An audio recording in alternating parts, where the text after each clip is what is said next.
Every day, from the moment you wake up to the moment you fall asleep, there is a steady stream of conversation taking place within you. It is quiet, but it is constant. It comments on your appearance, your performance, your past, your future. It interprets what people say to you. It predicts what might happen next. And whether you realize it or not, that stream of self-talk is setting the direction of your life. Your mind does not simply observe your thoughts, it organizes around them. When you repeatedly tell yourself that you are capable, your brain begins scanning for evidence to support that belief. When you repeatedly tell yourself that you are inadequate, it begins collecting proof of that as well. Over time, this selective focus becomes automatic. You start noticing opportunities when you believe you can grow. You start noticing threats when you believe you are fragile. Self-talk becomes the filter through which reality passes. It influences your posture, your tone of voice, your willingness to take risks. If your inner dialogue is filled with hesitation, your body reflects it. If your inner dialogue is filled with determination, your behavior reflects that instead. This is why casual negative statements are not harmless. Saying, "I'm just not lucky," or "I always mess up," may seem insignificant, but repetition turns suggestion into conviction. Conviction drives behavior. Behavior produces results. Eventually, the results appear to confirm the original thought, creating a powerful cycle. The key is awareness. Listen to your own internal language. Is it constructive or corrosive? Does it expand your possibilities or shrink them? The moment you begin consciously reshaping your self-talk, you begin reshaping your life. Replace final statements with flexible ones. Replace "I can't" with "I'm learning." Replace "this is impossible" with "this will require effort." Over time, these subtle changes reprogram your expectations, and expectations influence performance. When you expect growth, you attempt more. When you attempt more, you learn more. And when you learn more, you become more confident. Confidence, then, is not a gift given to a few. It is a product of consistent internal reinforcement. Speak to yourself in alignment with who you intend to become, not merely who you have been. Identity is formed in layers, and each layer is built through repetition. The thoughts you practice most often eventually define how you see yourself. If you repeatedly describe yourself as disorganized, you stop attempting disciplined systems. If you repeatedly describe yourself as shy, you withdraw before conversations even begin. Labels, when repeated, solidify. They move from description to definition. Many people unknowingly imprison themselves inside identities they constructed years ago during moments of insecurity or failure. A single setback becomes, "I'm bad at this." A period of struggle becomes, "I'm not talented." Over time, these temporary experiences evolve into permanent conclusions. But identity is not carved in stone, it is shaped in motion. When you begin intentionally rehearsing a stronger self-image, you initiate change. This does not mean pretending to be perfect. It means choosing descriptions that allow for growth. Instead of saying, "I'm terrible with money," say, "I'm learning to manage money better." That small shift keeps your identity open. It transforms a weakness into a work in progress. Repetition then becomes your ally.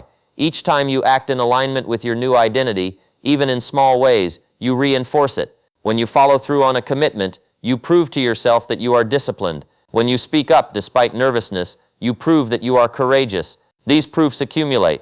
Eventually, your self-concept adjusts, and once your identity changes, your standards rise. You no longer act based on old limitations. You act based on who you believe you are becoming. Identity drives consistency. If you see yourself as someone who finishes what they start, quitting feels unnatural. If you see yourself as someone who grows through challenge, obstacles feel temporary. The key is deliberate rehearsal. Choose the identity that aligns with your highest potential, then reinforce it daily through thought and action. The person you become tomorrow depends largely on the identity you repeat today. Your mental environment is not created by accident, it is constructed by exposure. Everything you allow into your awareness leaves a trace. Conversations, social media, books, news, music, all of it contributes to the tone of your internal echo. If you are constantly exposed to criticism and negativity, your mind begins to mirror that tone.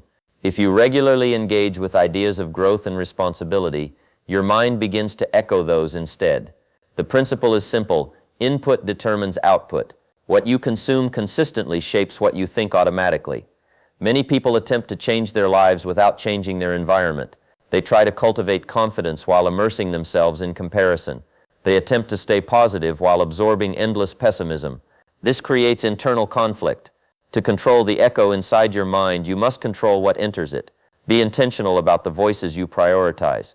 Seek conversations that challenge you constructively rather than diminish you. Choose content that educates and inspires rather than drains and distracts.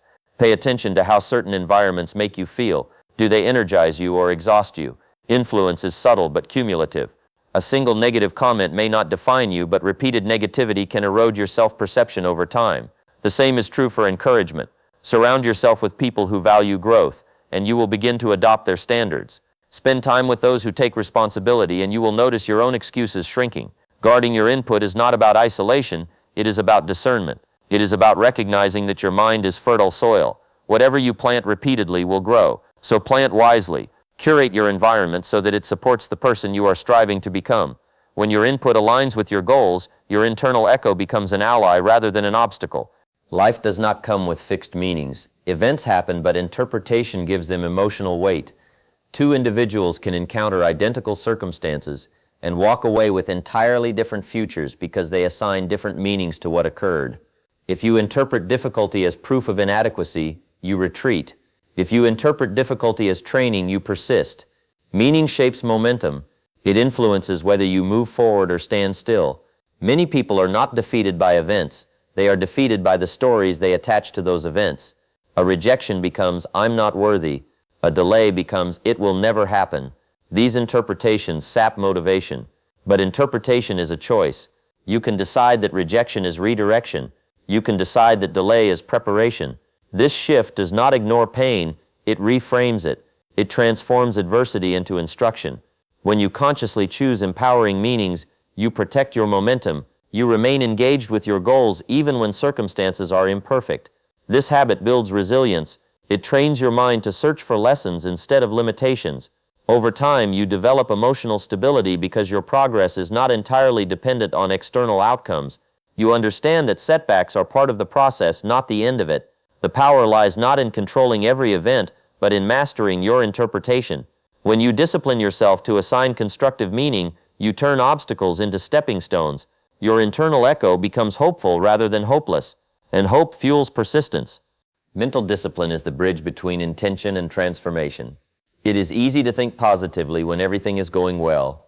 It is far more challenging when pressure mounts and uncertainty rises. Doubt thrives in moments of fatigue and frustration. It whispers convincing arguments for retreat. Discipline is the ability to counter those whispers with deliberate choice. It is waking up and choosing focus when distraction feels easier. It is continuing forward when quitting feels comfortable. Discipline in thought precedes discipline in action. When you consistently redirect negative thinking patterns, you strengthen mental resilience. At first, this redirection requires conscious effort. You must interrupt self-criticism and replace it with constructive evaluation. You must challenge catastrophic thinking and replace it with realistic optimism. Over time, this practice becomes habitual. The mind begins defaulting to solution-oriented thinking rather than problem-oriented thinking. This is not about denying difficulty. It is about refusing to let difficulty dictate your identity. Discipline transforms emotional reactions into strategic responses. Instead of reacting impulsively to setbacks, you pause and ask, what is the next best step? That pause is powerful. It prevents small frustrations from becoming major derailments. Consistent discipline builds self-trust. Each time you follow through despite discomfort, you strengthen your belief in your own reliability, and self-trust is foundational to confidence. You begin to see yourself as someone who can handle challenges rather than avoid them. Over time, disciplined thinking reshapes your entire internal climate. Doubt may still appear, but it no longer dominates. It becomes a passing thought rather than a permanent resident. Transforming your inner critic into an inner coach is one of the most significant upgrades you can make.